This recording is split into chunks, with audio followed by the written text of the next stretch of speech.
started. We are missing a few of our senators. I know Senator Day, yeah, is not feeling well. Moorfield and Pansy Brooks are busy. I know Senator Lanahan has a hearing right now. So anyway, and Senator McKinney will be coming. I'm not sure. Senator Merman. Got me. Okay. Anyhow, so I apologize that we have a smaller group here today, but everybody's busy. So welcome to the Education Committee public hearing. My name is Lynn Walls from Legislative District 15. I serve as the chair of the committee. The committee will take up the orders and the items in the order on the posted agenda. Today's hearing is for invited testimony only. To better facilitate today's proceeding, I ask that you abide by the following procedures. Please turn off or silence cell phones or other electronic devices. Move to the chairs to the front of the room when you are ready to testify.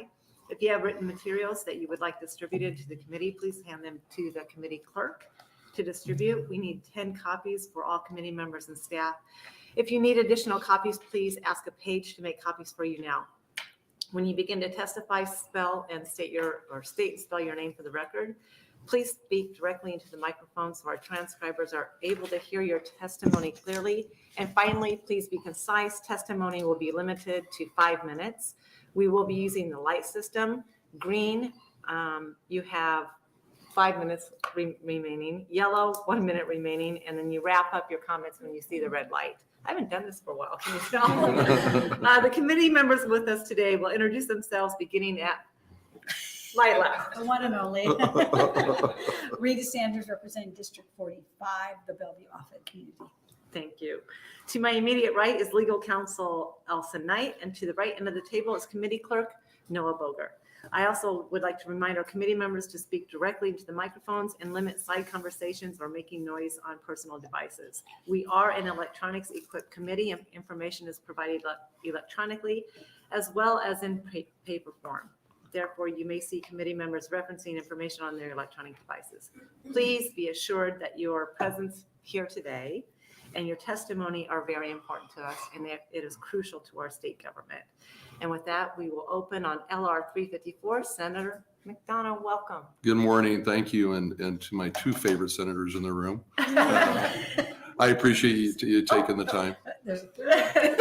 Oh, she's now just really, we really got the 3x3 favorite senators in the room. Thank you, Senator McKinney, for attending. I know everyone's busy and I appreciate the time. My name is Mike McDonald, MIKE. McDonnell. I represent Legislative District 5 in South Omaha. We are here to hear from subject matter experts on education experiences and outcomes of youth in foster care. We want to explore the national and best practices, known challenges faced by these youth, current state support systems, disparities in attained potential programs and state efforts, and potential changes to support improved educational outcomes for youth in foster care. Unfortunately, some children, their homes is not a safe place. In fact, because of abuse or neglect, these children are removed from their homes and put in foster care. Oftentimes, school-aged kids in foster care move around frequently to different living arrangements in schools. Sadly, all these movement can really interfere with their education and academic success. Children in foster care frequently change schools, which makes it harder for them to do well academically. They often struggle more than their peers and less likely to graduate from high school or pursue higher education, including when compared to homeless youth. If we take a closer look at the barriers they face, maybe we can help these children succeed academically. Father Flanagan said there was not bad kids. There's bad examples. There's bad mentoring. The subject matter experts behind me are struggling with this, and we all should be, based on the idea that, the old saying, the children are our future. We sure are not treating them like we want a future. We're not treating them like they're human beings at times. It's important.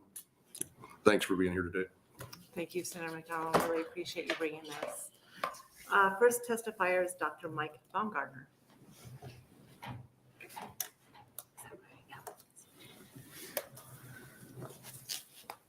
Good morning. Good morning. Thank you, Madam Chairwoman, members of the committee.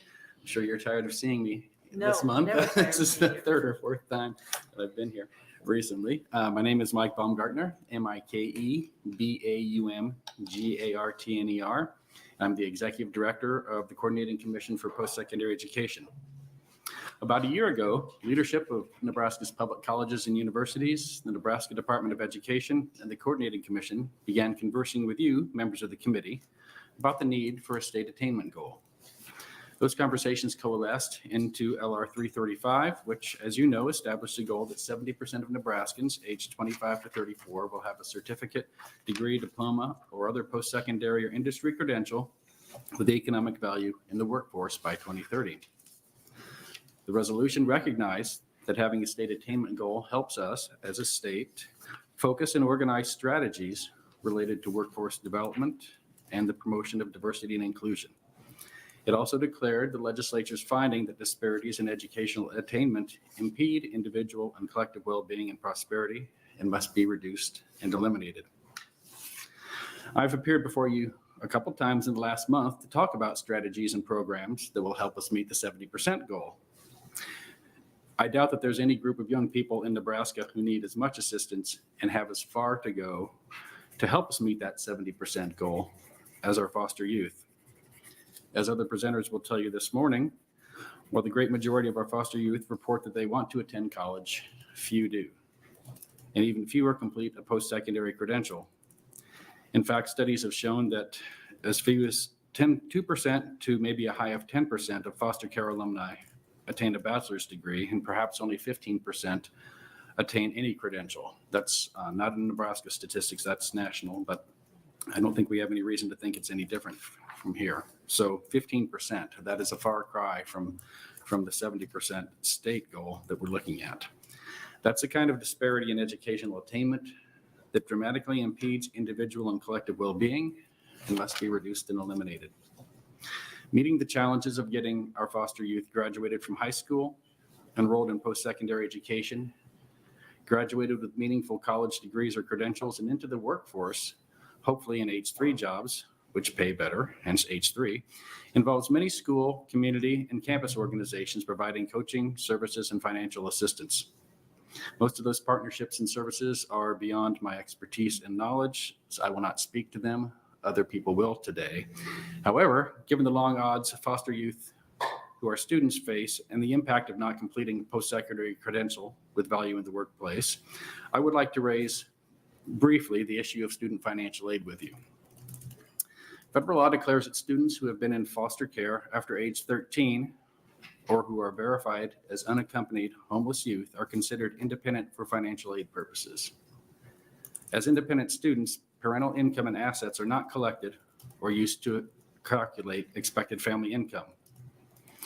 Students with an expected family contribution of zero, which would be nearly all foster youth because they are independent and they don't have, part of being foster youth is typically not having financial means that many others have, means they're eligible for a maximum Pell Grant this year of $6,895 if they're full-time students. If the student were also to receive the average Nebraska Opportunity Grant, which, as I told you last week or 2 weeks ago, was $1,720, and keep in mind as well that we mentioned that fewer than half of eligible students receive the Nebraska Opportunity Grant because we don't have enough funding, means that even if they get the full Pell Grant and get the average Nebraska Opportunity Grant, they are still a long way from meeting full cost of attendance, which includes housing, food, books, transportation, personal items, and childcare if there is a dependent.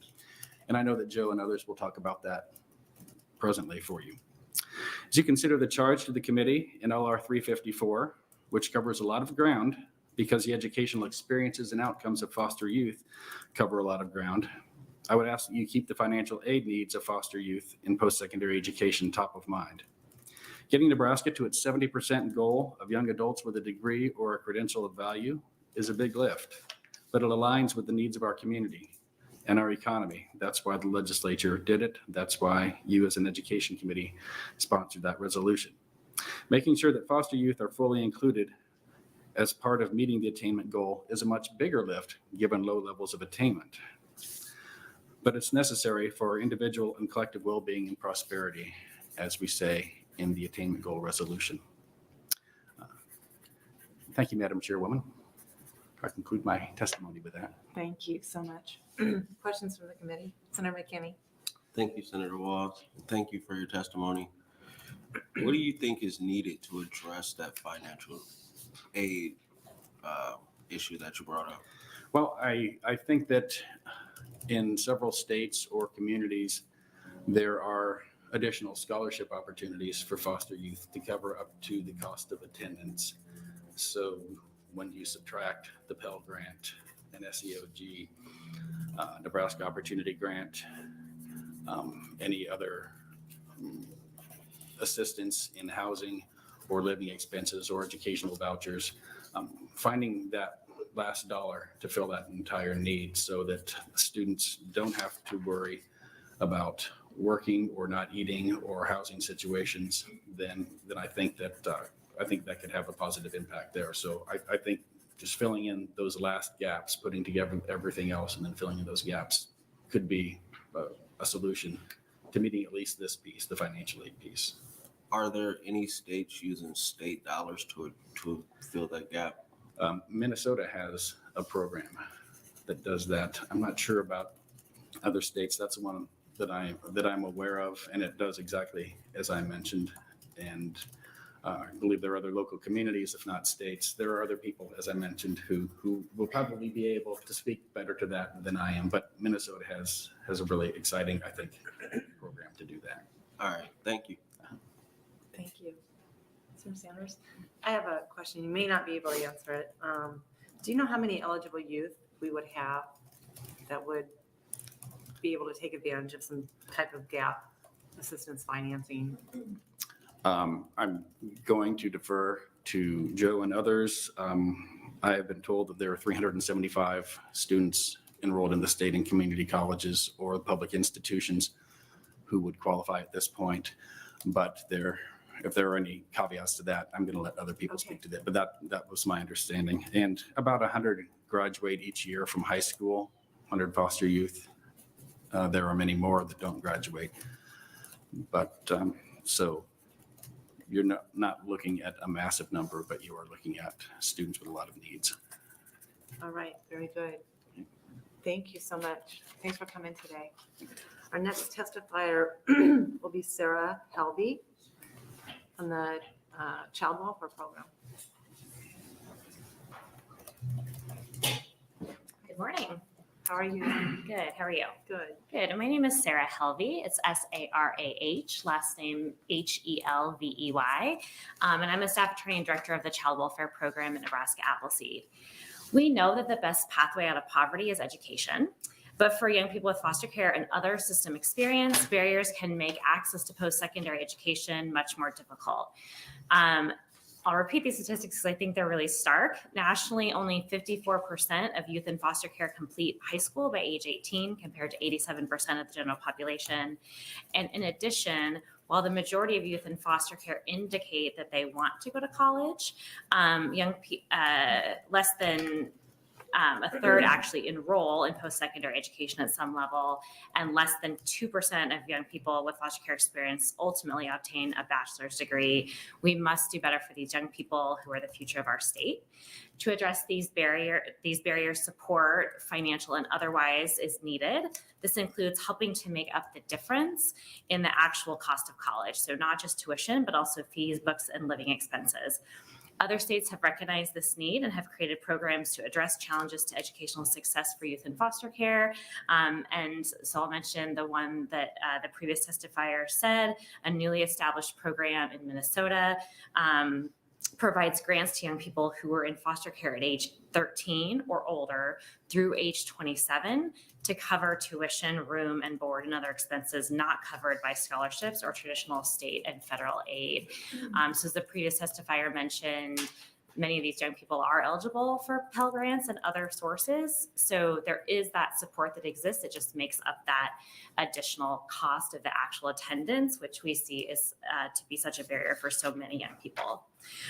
We do hope that Nebraska will consider a similar program to help bridge the gap and improve educational attainment and ultimately improve long-term outcomes for young people with foster care experience.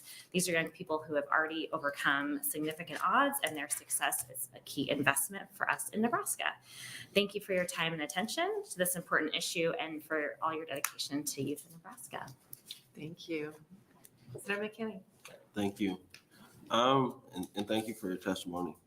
Now that the state is taking over child welfare and not privatized by St. Francis, do you think the gap will increase or decrease? I'm hopeful it will decrease. We'll have to see.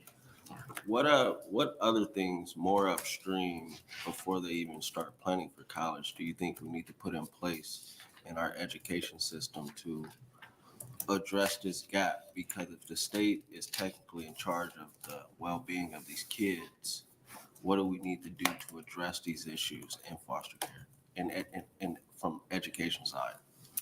Yeah, well, we see differences in educational outcomes in K-12 education, and obviously even earlier than that. And so there's a lot of work that needs to be done in that area. A lot of that comes down to the mobility of young people when they're moving from placement to placement. That creates an educational disruption, and communication between schools is critical to help make that more seamless. Also making sure young people are accessing the school supports that they need. There's a significant population of young people in foster care that have special education needs, in part due to trauma and behavioral health. And so we need to make sure that those issues are being addressed earlier for young people. And then additional supports for young people as they're aging out of foster care, which I think gets to this interim study in that sort of 15 to 26 age range where they're making that transition into adulthood, can be a really critical period in terms of their long-term outcomes. All right, thank you. Thank you. You asked my questions. Thank you. No, that's good. You asked them way better than I did, probably. Any other questions? Thank you so much. Appreciate it. Tatiana, is that how I say it? What did you say? Tatiana? That's Tatiana. about right. Good to have you here. Hi, everyone. My name is Tatiana. I'm supposed to spell it for you. Yes. Tatiana, Salient, Saillant. I'm here testifying among all the other foster care children amongst Nebraska. I'm originally from Miami, Florida. I was moved to Nebraska at the age of 9. I've been here ever since. So technically, I am considered a Nebraska local. I beat statistics while graduating high school and succeeding in middle school and elementary. I continued on to college at the University of Nebraska-Lincoln. Unfortunately, I did not graduate considering I had other responsibilities to worry about besides life well-being. I also would like to say there's a lot of things that include just besides books, tuition, room, board. The mental stability part is probably the biggest issue, considering we have to worry about all of our past traumas, go through therapy, and experience other situations that we experience while being in college, considering other students have family members and support systems behind their back. We do not have that, considering our foster parents and foster homes accepted us in, more so than being low income themselves. So I'm a first generation college student, so none of my parents understood or family members understood how college worked. They expected me to be able to go to college, considering they thought I had a full ride everywhere I went. I had a choice, and that was a lie. Being in Florida, I also myself researched the Florida policy of foster care kids. They do receive way more support than the Nebraska, considering it's a hot mess down there. But I will also say that a lot more foster youth proceeds up there, and if they don't, they turn into scammers and a lot of the bad situations. A lot of people will come up to me saying that I was a good example of a foster youth, when generally speaking, I don't think of myself as a good example, considering I have not graduated college yet, and I'm still struggling to find support myself, mentally, physically, financially. I am just now growing into an adult at the age of 24, and there's still plenty more things that I need to accomplish, and I think that I can accomplish if I had the financial support behind my back. Good, thank you. Questions? I have a question. You talked a little bit about mental stability and how that's a large part of the success of a student. Do you have any ideas, or can you think of something that would have really, helped you in that area? That When it comes to mental stability, I think something that really would have helped me is more focusing on financial literacy, considering I did grow up in a low-income home, in foster care. So I didn't really know nothing about financial literacy, whereas other families have already situated themselves in life and are able to teach their children financial literacy. And financial literacy is a very big thing throughout life. And without that being said, I had to figure it out on my own, and I'm still figuring it out to this day. wow, good. I appreciate that feedback. Thank you. Senator McKinney. Thank you, and thank you for your testimony. What things were in place when you were transitioning from graduating high school to going to school, to going to UNL? What things were there to help you, and what things do you wish that were there to kind of guide you along your way? So when it came to help, I already had multiple Nebraska programs reach out to me. Considering that I was in guardianship when I moved here at the age of 9 and they put me in guardianship at 13, they disqualified me from any foster care help because I was in guardianship. I wish there was a lot more help when it came to understanding that, hey, I'm not going to be able to pay for all of this, but we'll pay for a certain percentage. They made it seem as if everything was already paid for. So in my head, I'm going into college thinking I have nothing to worry about, when really I'm going to be already working 40 hours as a full-time student. So could you clarify guardianship from, did you come from Florida to be with another family member? So I was actually adopted in Florida, and my family member actually was on the run that adopted me, came and dropped me off at the Emmanuel Hospital during the whole drop your child off thing. I forgot what year that was. I was still a child. And then I got put back in foster care. And then after being in foster care and being on you could say good terms with my foster family, unlike other youth, they don't get the good terms.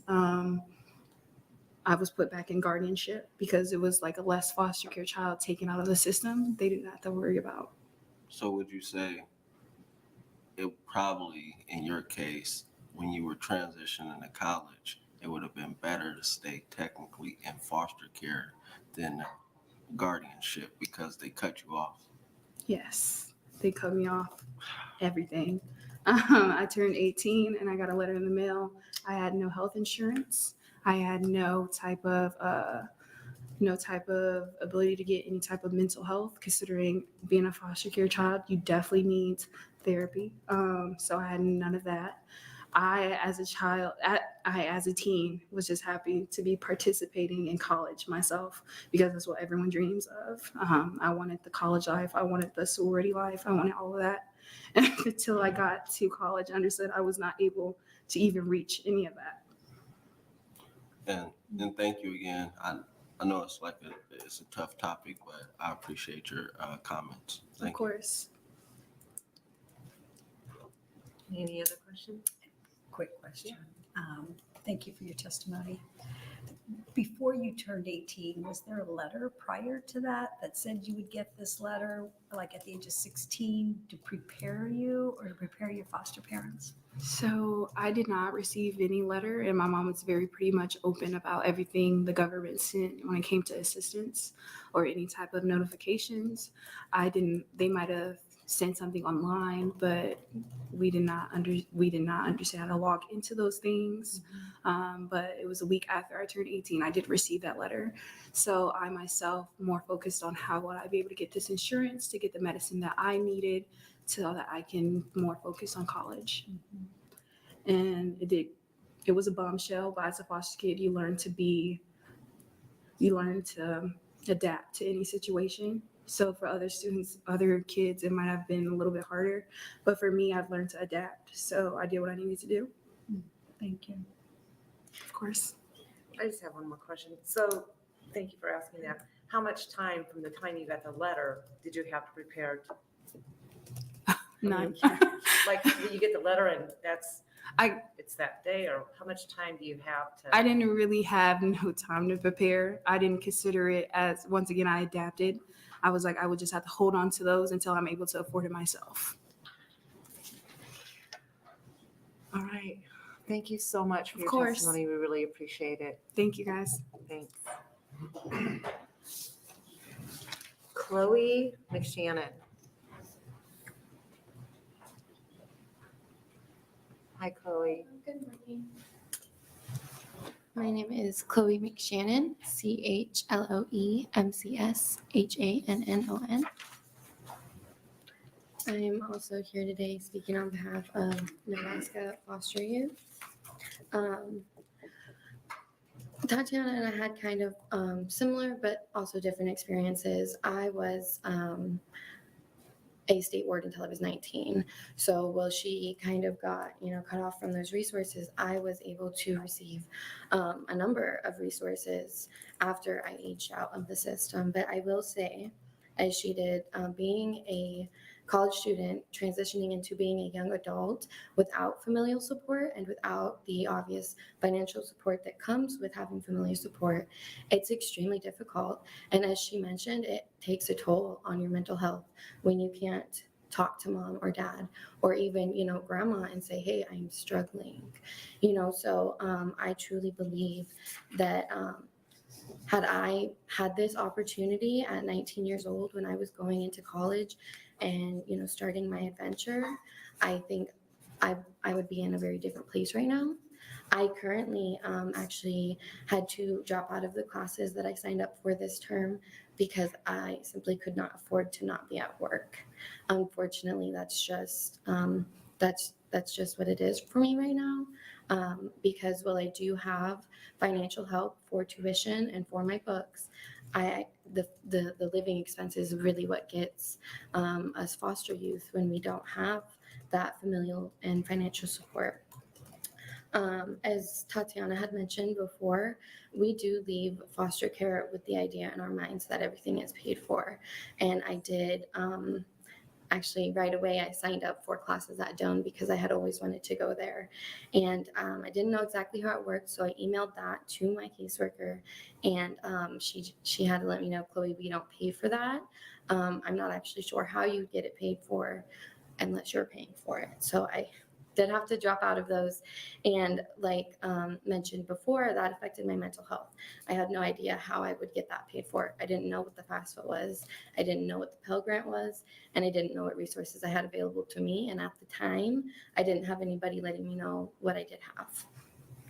Thankfully, like I said, because I was a state ward until I was 19 and I never achieved guardianship, I did have access to all the other resources that unfortunately my co-speaker did not have. For example, I have multiple scholarships that are available to me because I was a foster youth through Central Plains.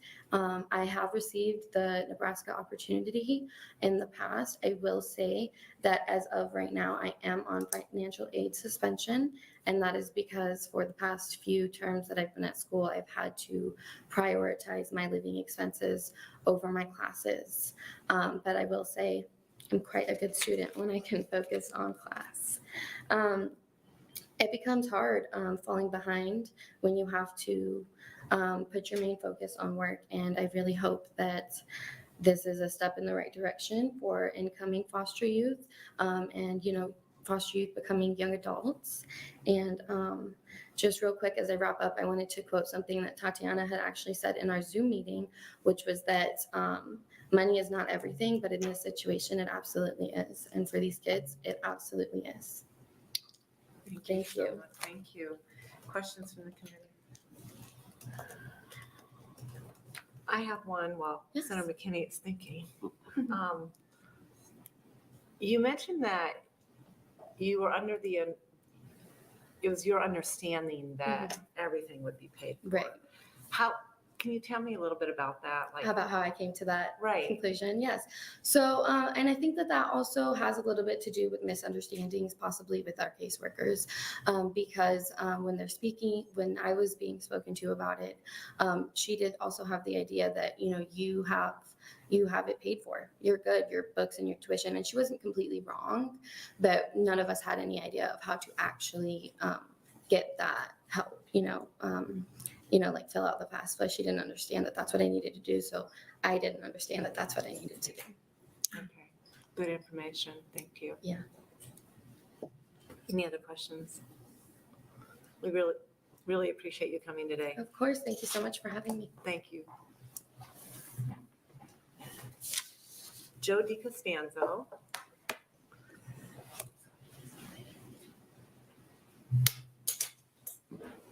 Hello. Thank you for having me. My name is Joe DiCostanzo, spelled JoeDicostanzo, and I'm the Vice President of Education at Nebraska Children and Families Foundation. My interest in seeing former foster youth succeed is twofold. One, personal, as I grew up in a household that took foster youth in, and as a public school teacher and administrator for over 10 years, I've had the opportunity to hear the stories of and work to support youth in care. I see the faces behind these numbers, as you have seen today, two wonderful people. And number two, I see this is directly related to the workforce development, an issue that I know is on the minds of business owners, educators, and state departments. Nebraska has identified a goal of 70% credential rate for the Nebraska workforce, as Mike had mentioned, and this population can certainly contribute to our collective workforce solutions. When it comes to opportunity and resources to pursue post-secondary education, we can do more to support former foster youth. Yes, many former foster youth receive the Pell, and Nebraska does provide money through Nebraska Promise to fill tuition gaps. Many people think and have the perception that while they were state wards, they have it all covered, as Chloe had mentioned. That is not the reality. The U.S. Department of Education's College Scorecard website shows us there is still financial gaps to be filled. The site calculates the total cost of attendance by identifying costs that include tuition, living expenses, books, supplies, and fees, minus the average grant and scholarship for federal financial aid recipients. Even for families who make between $0 and $30,000 a year, the lowest bracket identified, young people still need to try to come up with anywhere between $3,300 and $14,000 per year to attend a public post-secondary institution in our state. I've included a chart in my testimony here to provide numbers from the website for each public institution listed. Second, this is a group of young people who have overcome great obstacles and have met all the requirements to be in good standing for acceptance at the institution they wish to attend, a sign that their ability to be successful participant in Nebraska's workforce. Considering the numbers, former foster youth who are seeking to attend college have already beaten the odds and shown the perseverance necessary to succeed in school and in the workforce. According to the Nebraska Department of Education, their website, using 2020 figures, as that was the most recently available that I could find. In 2020, homeless youth graduated high school in 4 years at a 63% rate. By comparison, foster youth in 2020 graduated at a 55% rate. In other words, when it comes to graduating high school in 4 years in Nebraska, you're better off being homeless than you are in the foster care system. We're talking about supporting students who have done what we've asked against so many obstacles. The resilience and determination that young people show in completing high school and seeking more education to provide a better life for themselves are the same qualities that employers look for: problem solving, focus, and resourcefulness to find a way to get the job done, as our two former foster youth presenters have spoken to. What we need to do is provide the financial resources to match the resourcefulness of these young people. We do know that money doesn't solve all problems. As you consider ways to support financially, I want to provide some context as to non-financial supports that are available to help former foster youth as they pursue post-secondary opportunities. Helping provide more financial support will only further support the efforts already taking place. What I'm going to mention is definitely not a complete list. On a national level, Congressman Bacon, who's the co-chair of the Congressional Caucus on Foster Youth, has co-introduced with Congressman Kildee of Michigan, a Democrat, bipartisan support here on this, the Fostering Post-Secondary for Foster and Homeless Youth Act. According to Congressman Kildee's press release, this act would create a recognition program through the U.S. Department of Education to identify and highlight colleges and universities with tailored campus supports to foster and homeless youth.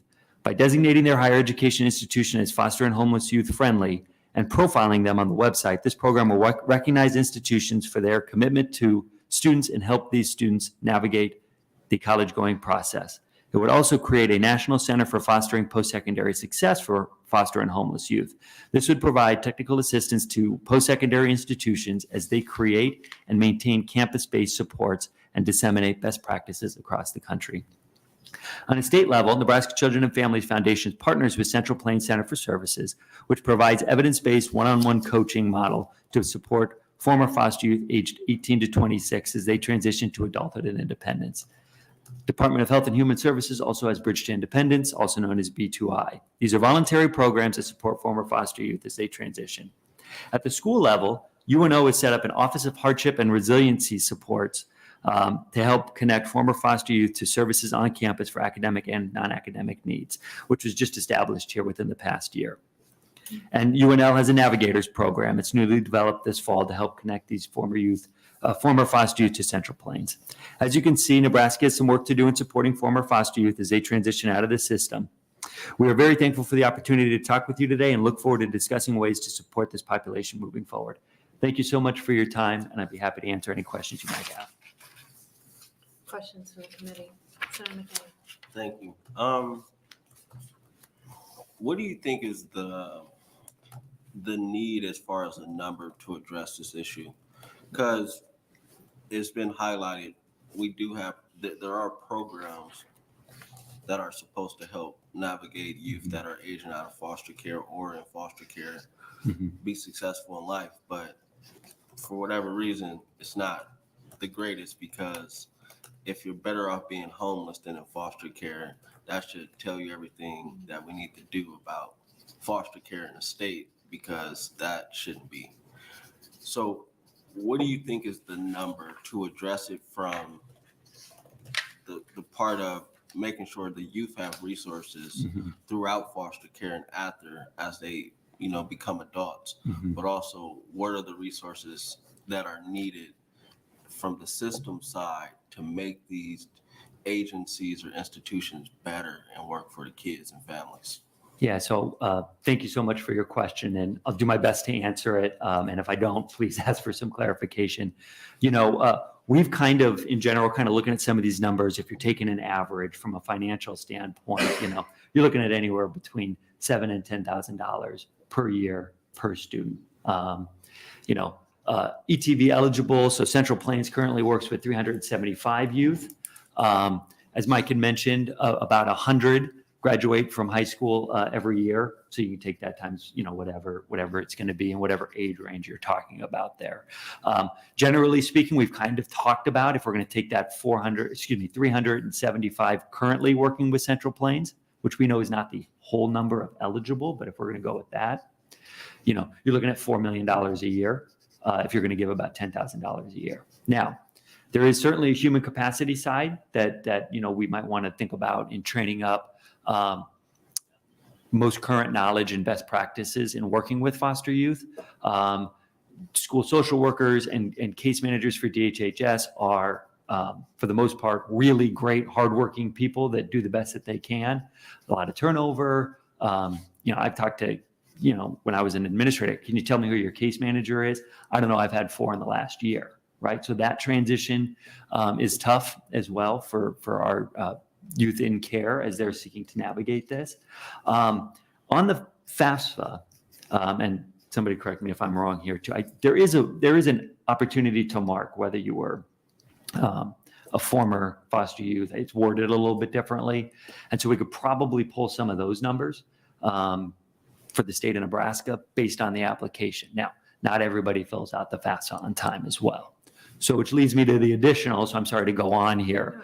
There's an identification hurdle as well. And I'm not the person to say, well, everybody in care needs to be on this database so we can da-da-da-da. That's kind of not what I'm saying here. But as we're seeking to connect with former foster youth, it's really hard to, identify from the schools sharing information, right? Self-identification, not oftentimes people want to lead with that. Hi, I'm Joe, I'm a phone, So there are certain identification challenges that I think once that identification challenge is better smoothed out, campuses are ready to support in certain ways. And there is legislation that, is pending at the national level to help do that as well. So complicated answer to probably a much more straightforward question, but that's what I would suggest is needed. Okay, thank you. Yep. So, Are there any other states that you would advise us to look at as far as foster care and some of the things that they're doing? yeah, I think that,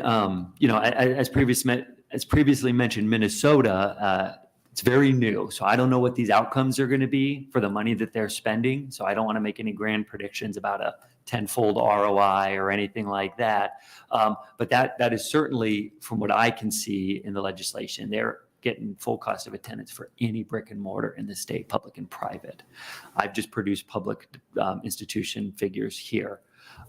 A variety of states, Texas, Mississippi, there's different ways to approach this in terms of tuition waivers, but then again, that money's still got to come from somewhere.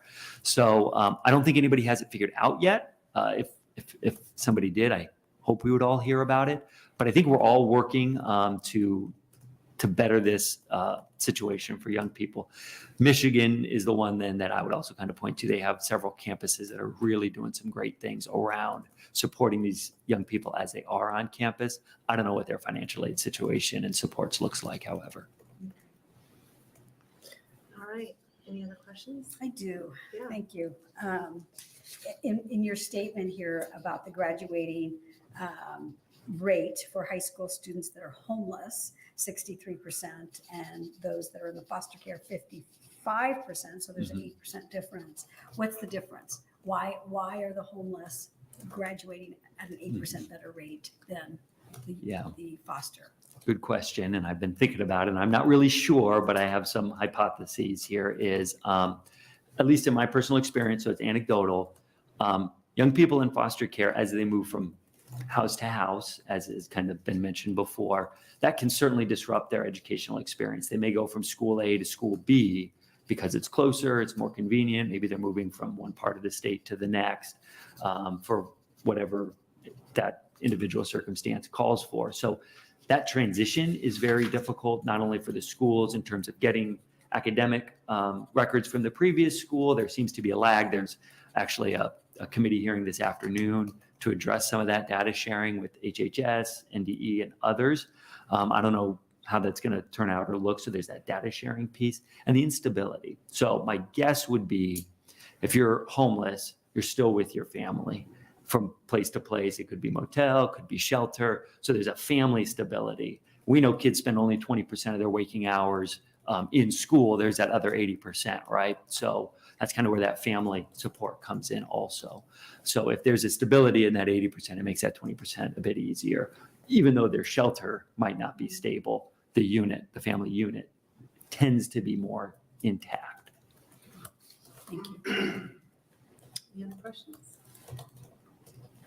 Thank you so much Okay. for coming today, Joe. We appreciate it. Thank you so much for the opportunity. Thank you, Senator McDonald. I think that's it. You're up. If you'd like to close.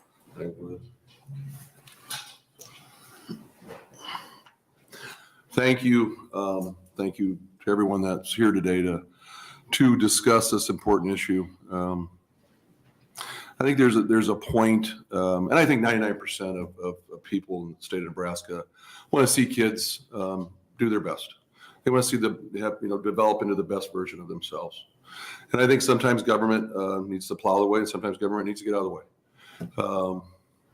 But there's also a certain point you want to talk about helping people and giving them a hand up, or you just want to beat them down. And at a certain point, people get beat down. And if it starts as a child, and let's just get into I mentioned 99%, let's just get in the 1% that really don't care. Let's talk about saving money.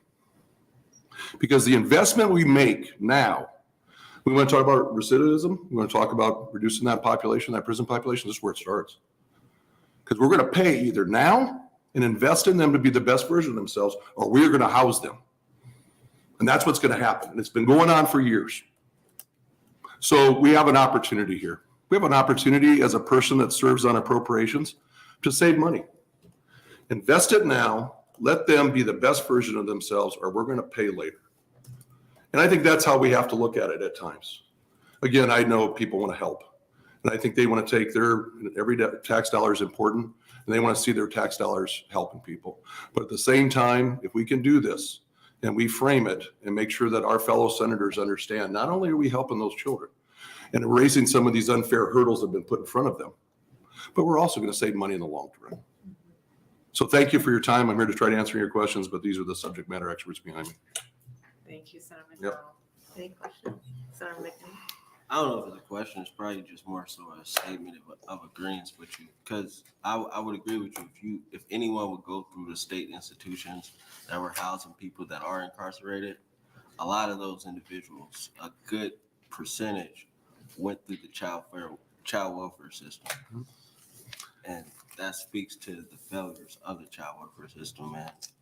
I agree with you. It's something we should address and try to find a way to make sure these two students in the back can finish college and, be successful adults. And look at the hurdles they've overcome and how successful they are right at this point. Look at how well they did today. But you talk to people that are serving time. And I've had family members serve time that made stupid mistakes. But I got to tell you, most of the time you're going to find out, as Senator McKinney said, they were beat down young and they were beat down consistently. And as soon as you do that to a human being, sooner or later, they're going to fight back and they're going to snap. And I don't ever want to make an excuse for someone committing a crime, but I think there's reasons.